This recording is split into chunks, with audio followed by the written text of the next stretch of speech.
everybody. Welcome again to Literary Tuesdays. I'm your host, Marilyn Alexander. I am a publisher and the founder of Destined to Publish. Destined to Publish is a Christian-based, independent, hybrid publishing company with a focus on literary coaching. We have almost 20 years in the publishing industry, and soon we will celebrate the milestone of having published our 400th author.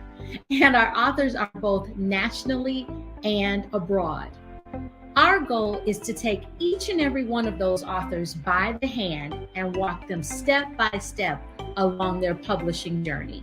Because I believe more than anything else that just because you're self-publishing does not mean you have to publish by yourself.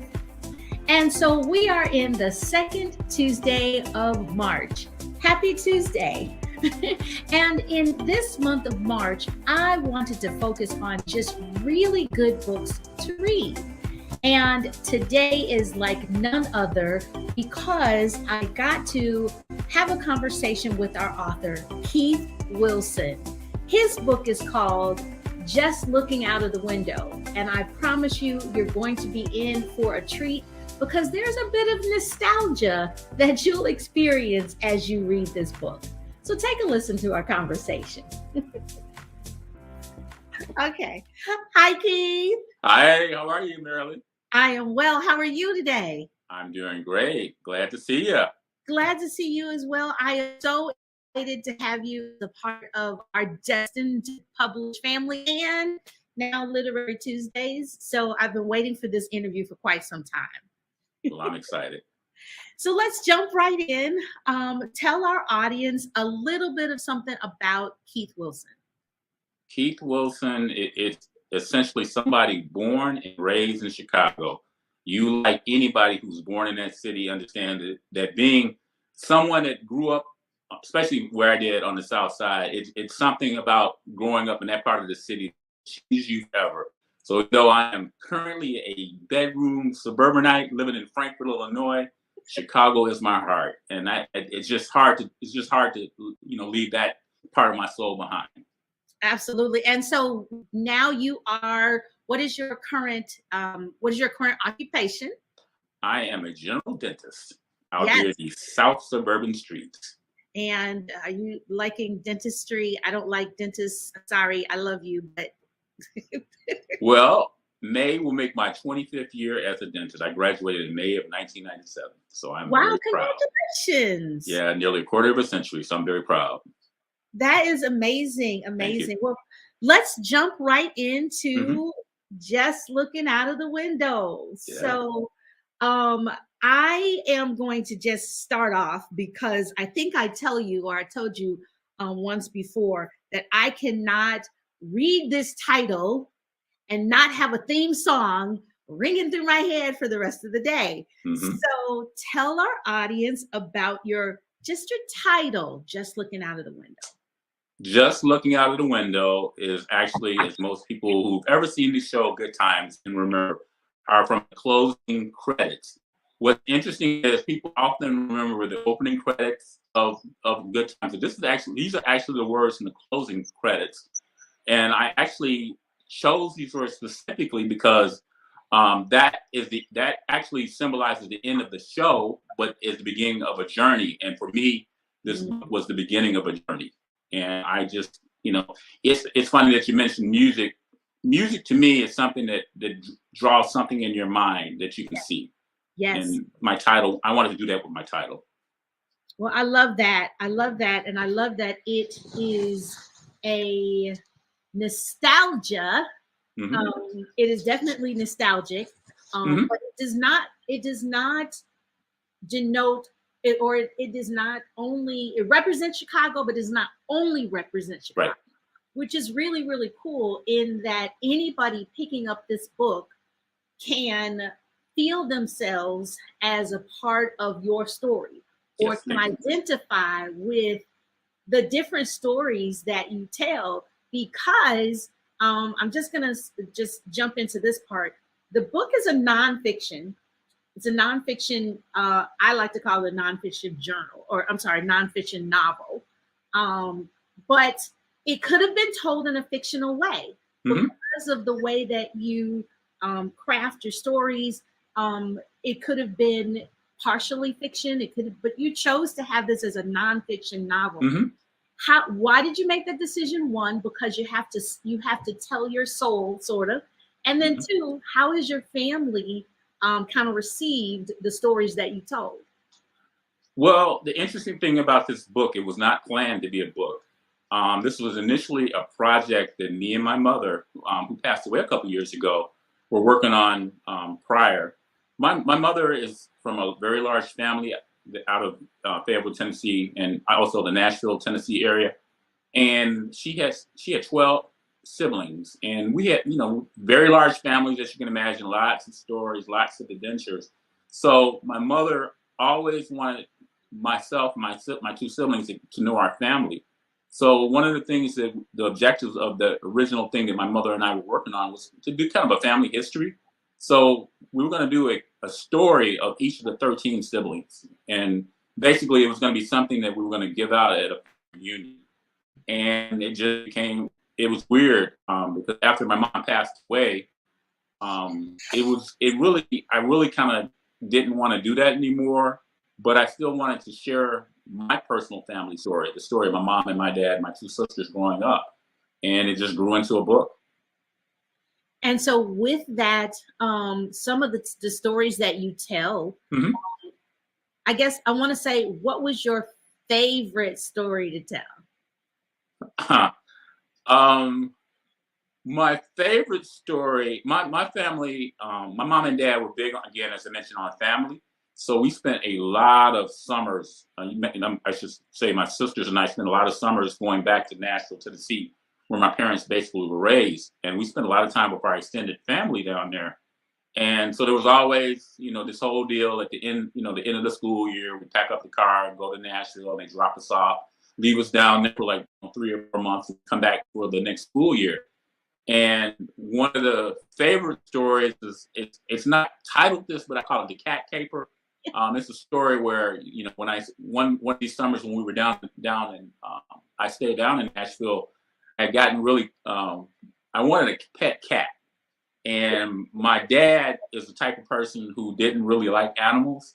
So I had gotten attached to this little cat while I was, living in Nashville. And I decided, I'm going to bring this cat back home. And I put it in a little shoebox and packed it up. And this cat was, part of our trip back home. And as you can imagine, it wasn't too cool to have a little live animal in a shoebox in a long ride. So to make a long story short, it was a situation where my dad, during the ride, this cat started howling and making all this kind of crazy noise and stuff. And when my dad realized that I had basically put the stowaway in the car, he was really, really pissed off. And, my mother, being the compassionate person that she is, she talked my dad into letting us bring this cat home. So that's like one of my favorite stories, because we have some very interesting animal stories, in our family history, but that's a whole nother topic. But that was my favorite story because it just reminded me of, just family trips and going back, to meet my extended family. And I think that is one of the things that is so enduring about this book, and the way that it's written and the stories that you tell, is because every person can identify when you were a kid going, on those long car rides down south and taking those car rides and being left for the summer and then coming back for school. And I think those car rides were amazing. My family went to Detroit. So those car rides were some of the best and some of the worst. Yeah. Depending. That's a good way of putting it. Now looking back, it is endearing to kind of remember those types of rides. And like I said, that is essentially the reason why I love this book, because you're telling your stories, but each of us will be able to relate to a story similar to that in our own lives. So was that a part of how you wanted people to kind of pick up and read, or did that just happen? It kind of happened, but really, I really love history. be it family history, be it social history, be it religious history.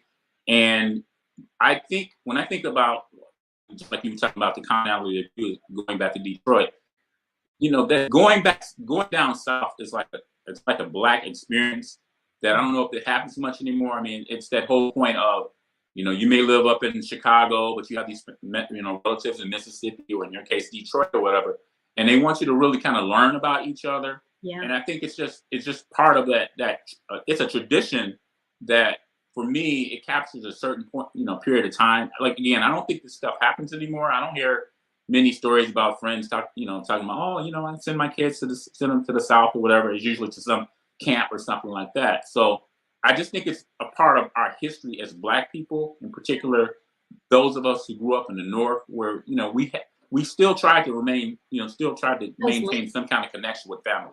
Yeah. Yeah. And I think the far away from that migration we got, sort of family became those that were around you that are in your immediate city. So right, it's difficult to even think to people in the South, or people that are outside of your city, as being connected as family. But even though just those trips, period, are essential. So there are things down south that our kids need to kind of connect to, whether they have family down there or not. There are still great places to connect with our heritage, connect with our history, because that migration from the south to the north was essentially what got us up here. So with all of that, even with the way that your story chapters, now I can get into some really good stuff. Your story chapters are titled. This book is essentially written around, as you said in the beginning, the sitcom Good Times. How fun was it to pull your chapters together to be able to tell which stories you were going to tell, or was that challenging? It actually was more challenging than I thought.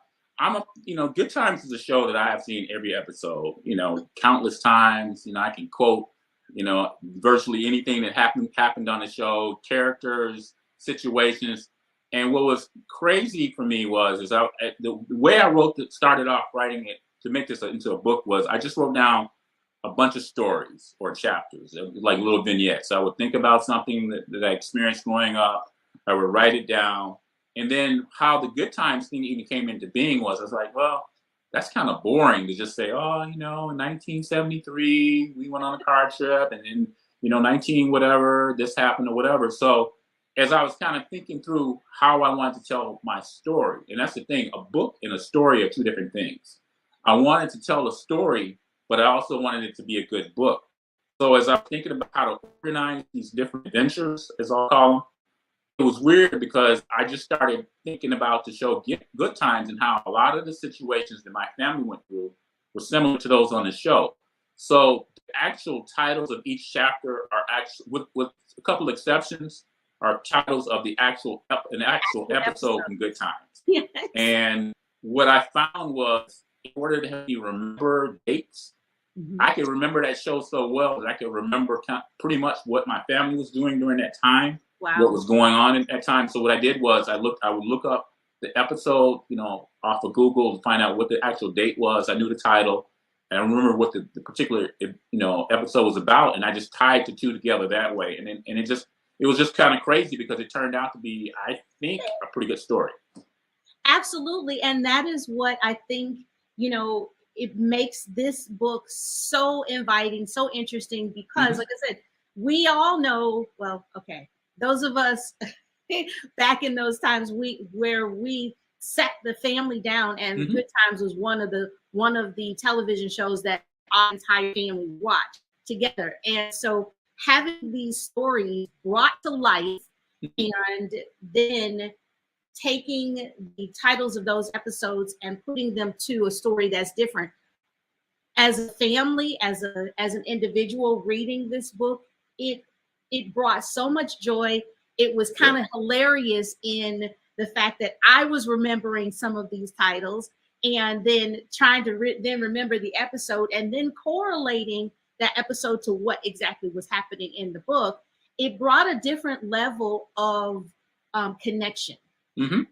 It brought a connection with the nostalgia of the show. Mm-hmm. It brought a connection with what was going on in my own family, that I could actually see some of these same shows that were aired, and then having to understand that somebody else was watching the same episode with me in the same day and had a very different experience.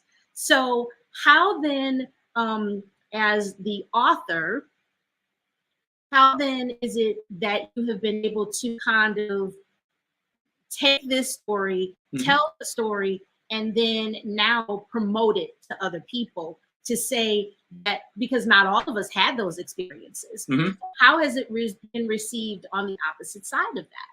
Well, you asked about family. So my biggest fear in writing this book is very revealing. I didn't reveal anything like, controversial or anything like that. But again, every family has a degree of privacy they want to maintain. Right. They want to kind of keep a wall, between themselves and the world, because, your family is your castle, so to speak.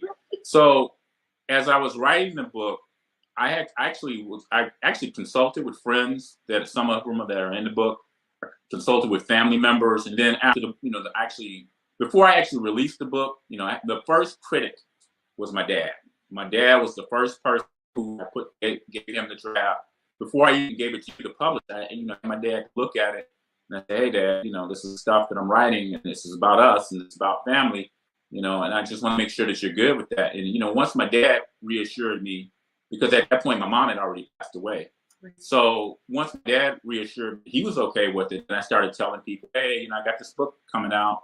You may or may not be in it, but I just want to mention I'm talking about this story, that story." And then I gave drafts to other people who are actually in the book, that I gave them drafts as well. So in general, it was well received. My family members who've read, they've been very complimentary. They made me feel really good, because they told me that I touched some things from the past that make them feel good, that they didn't even remember or whatever. I just want to make this point as well, Marilyn. I think for me, when I write, I try to write from a point of touching people's emotions. I just think that the best writers out there touch the heart. They make you feel like, man, I am experiencing this joy. I'm experiencing this sadness. I'm experiencing this sadness or whatever. And that's the hard thing about writing me, and that I feel great or really good about my writing when somebody said, "Man, you really nailed it. You really made me feel like I was there." So yeah, that's what I'm most proud about, I think, about this book. Well, I can tell you that exactly what you said is exactly what you experienced. And I think we talked about that the other day when we were having that discussion, mm-hmm. The fact that, writing, the revelation of how you write actually mm-hmm. frees you to be able to write. Mm-hmm. And so when you understand that you write in expressions, or, that, this is your style of writing, I think that brings about an entirely different level of expression. And this work does take you on that type of a journey. Thank you. You feel that you're there. And I want to talk about two chapters in particular. Okay. One chapter is called The Checkup. So without me telling the entire chapter, or telling the story of mm-hmm. of the chapter, can you give us a glimpse of The Checkup? Because at the end, there is a quote that if you're a watcher, you would understand what that quote actually means. So I'll give that over to you. So here's one of those times when life parallel television. Yeah. So my dad, he's a typical Black guy, very type A, head of the family type guy. He's not a mean guy, but he's a tough guy. He's an ex-Marine, and he loves his family, but he's the kind of typical Black guy in that, health concerns aren't always addressed. So my dad was having an ulcer at the time, and he was really just, really feeling like crap, walking around the house. And the irony is, my mom worked at a Mercy hospital, so we were very familiar with going to the hospital, going to the doctor, but my dad not so much. So it got to a point where obviously he was really, really, really ill, and they had to take him to the hospital, and he had to have a surgery. So the irony is, Marilyn, I want to point this out, is this pretty much what happened to me over the weekend, last week, where I had to have emergency surgery. And the whole point of the story is that when you think back to the episode when it happened on Good Times, is that Black people, Black men in particular, we aren't the best at taking care of ourselves in terms of our health. And ultimately, my dad, was fine. He got treated and so forth. But it was just the kind of thing that I think I may have mentioned in that chapter, is how when we look back at that whole thing about the notion of Black health, in particular Black men, that we're trying to get past that whole macho thing where, like, you tough it out, you feel the pain, you ignore it, you take care of the kids, take care of the wife, kind of thing. And it was just one of those strange parallels in life, that was the episode that was occurring on Good Times, but it was something that happened in my real life as well. Yeah. And it is that, again, paralleling in all of our lives. Mm-hmm. I think we can all relate to some type of story from our fathers, our husbands, that correlate to that very, very same incident where going to a doctor wasn't that wasn't the first thing. Absolutely. That wasn't the first thing that we thought about, or that they thought about, that you all thought about. And so, Marilyn, and let me mention real quick the other thing too, just talking about the television show for a moment, in that particular episode, one of the things that they were very mindful of is they wanted the physicians to be Black. To be Black. I don't know if you remember that. Virtually Yes. Every time there was an encounter with any kind of medical situation on that show, they had a Black physician, and Yes. that's some other. And I think part of the reason why I'm maybe in healthcare myself is when you see that imagery, is really important. It makes you realize, hey, first of all, there are Black doctors, and secondly, you can be one as well. Absolutely. And that's why representation matters. Absolutely. In all things. And in the back of your head, you see that image, and it's there, and it sticks. It becomes a core memory. So it was this, the series became more than a series. Whether or not it started out to be that, it honestly became ingrained as a part of our culture, as a part of our lives. And I'll go back to just the ending line in this. I like the way you almost said it, this episode, which essentially what the book is a group of episodes in your life. So I love the way that you said that. But then the line says, my name is Lenny, and if you can't get it here, you can't find any. And That's right. I don't know anybody who does not remember Lenny as part of their culture. And so talk about even the characters that are on the show that really, really resonated with you outside of doctors, of course, outside of the main character, the main characters. Talk about how that resonated with you. So live today. I am one of the most lucky people in the world, in that, until the day my mom died, my mom and dad were married for like almost 61 years. I had a strong father and mother in the house.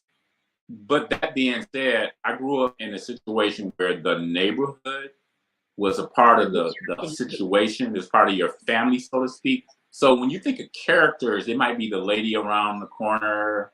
It could be the crossing guard. I had a firefighter that lived across the alley from me. I used to cut his grass.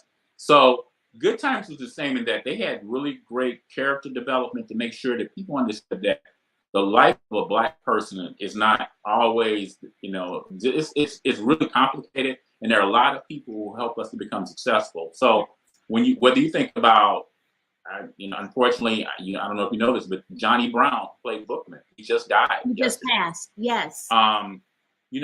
One of the things that I give Norman Lear a lot of credit for, but I don't want to give him all the credit, because Eric Monte, the brother from Chicago, is the one who created that show. Yes. But Norman Lear is the guy who had the power and the money. He made it happen.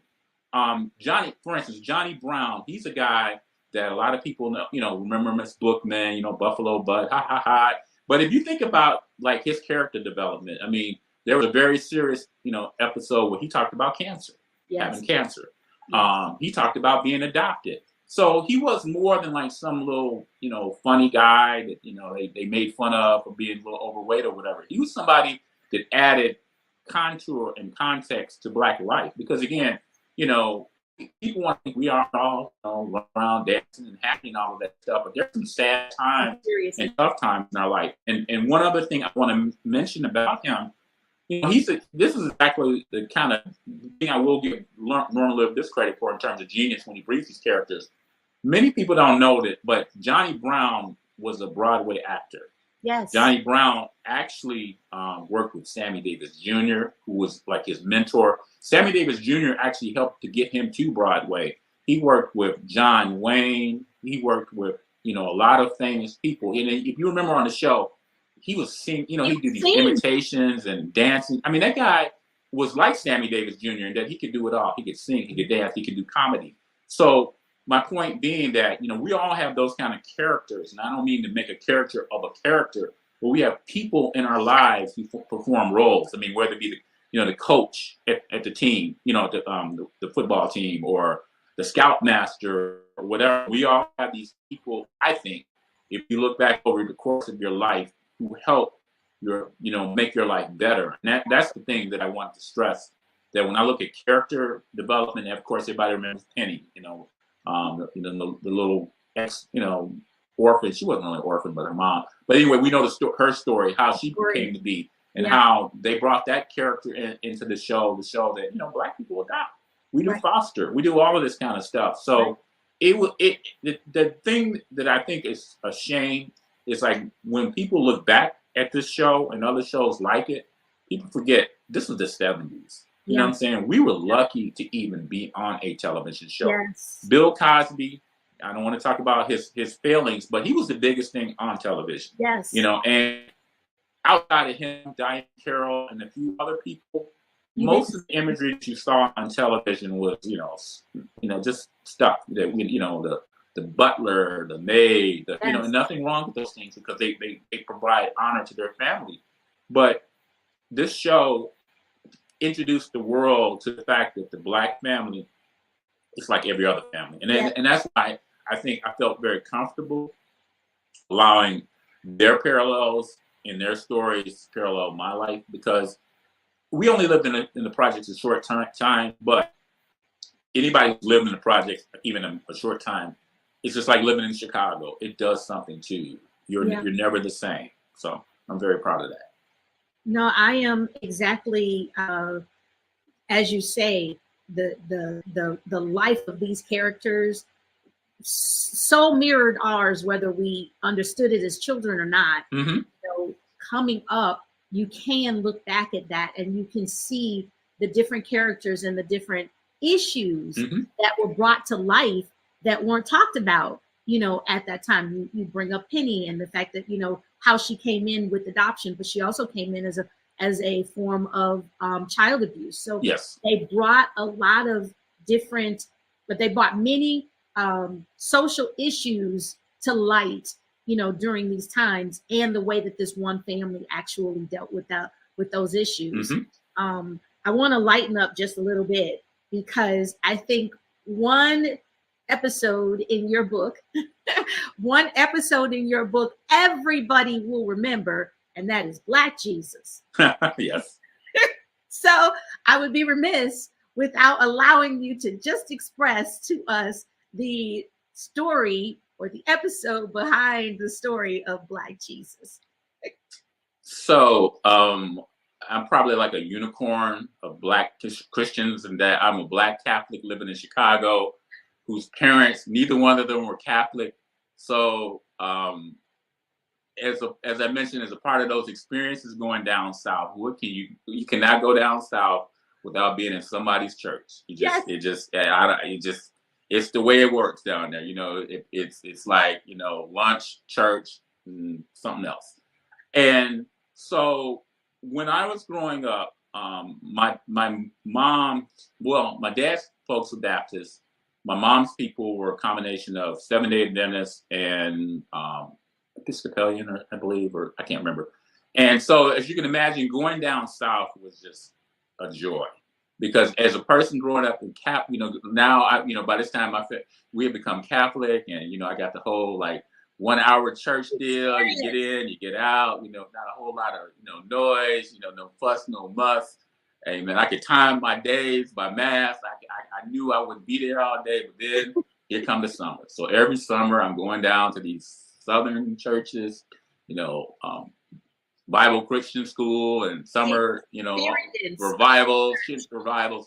So I had a really unique relationship with the whole concept of Jesus, because I used to think Jesus was kind of annoying, because Jesus was into all of this church. Because you have to remember, because my mom's family was Seventh-day Adventist. I mean, we went to when I was down in Nashville, I would go to church with them on Saturdays. Mm-hmm. My dad's people were Baptists, so that meant I went to church with them on Sundays. So weekends in the summer weren't really like as fun as they could have been. Watching Soul Train cartoons, that didn't really work out down there. So I really had some issues with Jesus, and it's funny that the Black Jesus thing.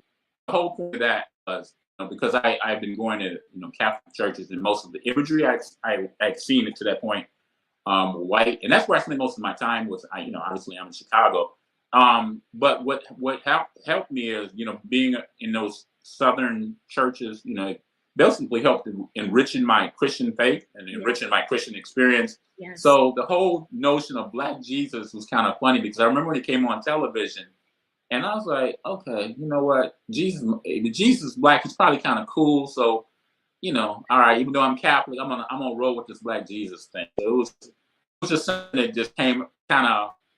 It's hard to describe why I even wrote that chapter, other than this. Actually, I'll say this. One other part of this, and this goes back to my mom. My mom, if you want to know the church leader of our family, that's my mom. That was her mom. She was the spiritual leader. She was the get up and go to church. She was the, gospel music, playing all day.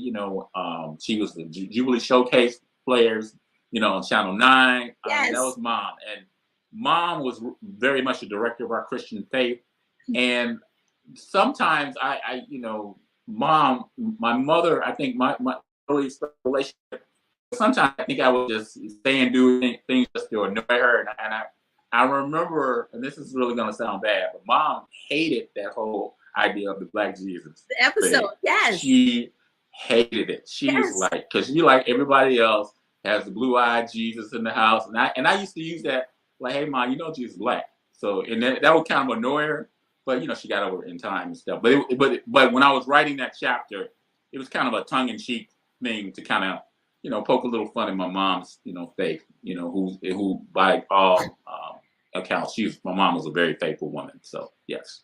I love it. And I love the way that it brings out. And I love the fact that when we think about that whole episode, we see Michael, we can see the entire episode come to life. And we can also see our parent respond to that episode like she responded to, like she was responded to the image that was put on the wall. It was a controversial thing back then. So, now here we are, 40, 50 years later. Okay, not 50. 40 years later. We are. I guess so, almost 50 It's years. Almost 50, yes. It's almost 50 years.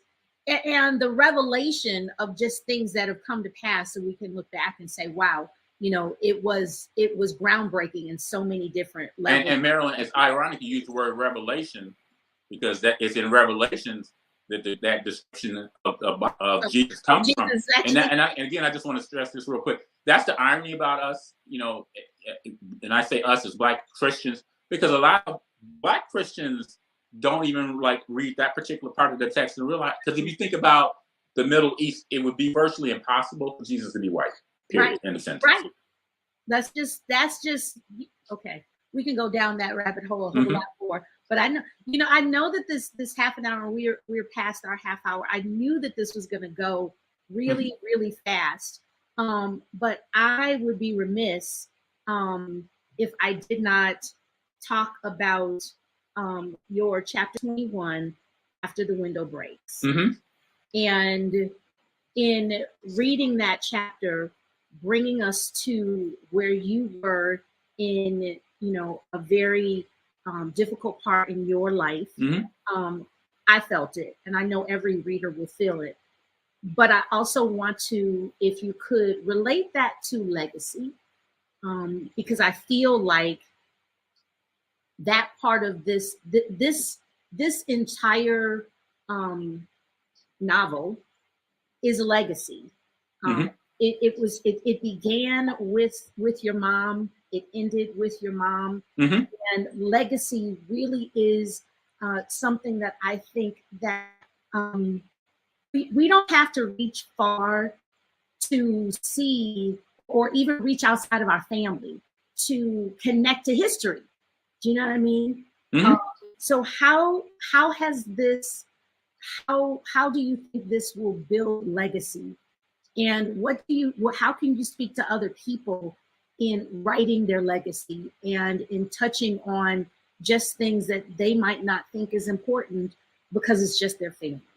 So you picked a word that it actually captures what I ultimately want this book to be. And I didn't even, we never had this conversation. We never discussed this. But when I ultimately decided to write this book, and the book, it does begin and end with my mother, because she was my everything. I wanted, since me and my wife didn't have any kids, I wanted to leave something in the world that told the world my mother was here. And I wanted to leave something in the world that anybody who ever knew her would, it would touch them, because she touched a lot of people. And it's hard not to be emotional, but it means a lot to leave this for her. Yeah.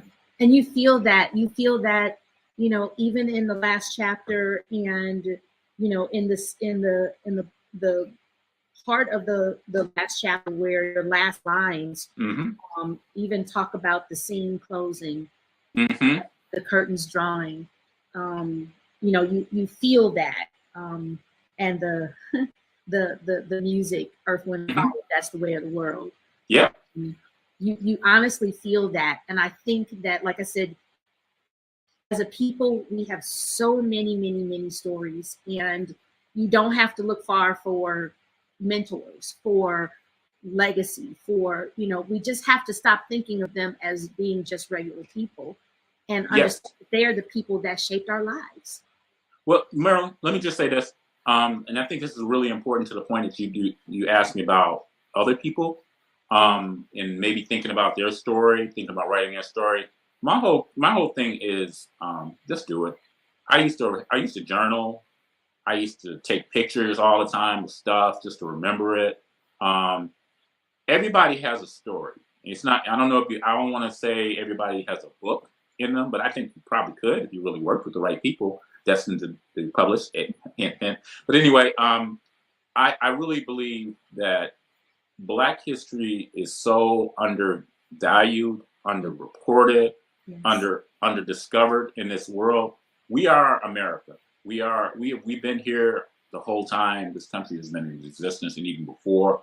And I think in terms of our families, I'm a big proponent that one of the reasons why we're having so many struggles in the world is the families breaking apart.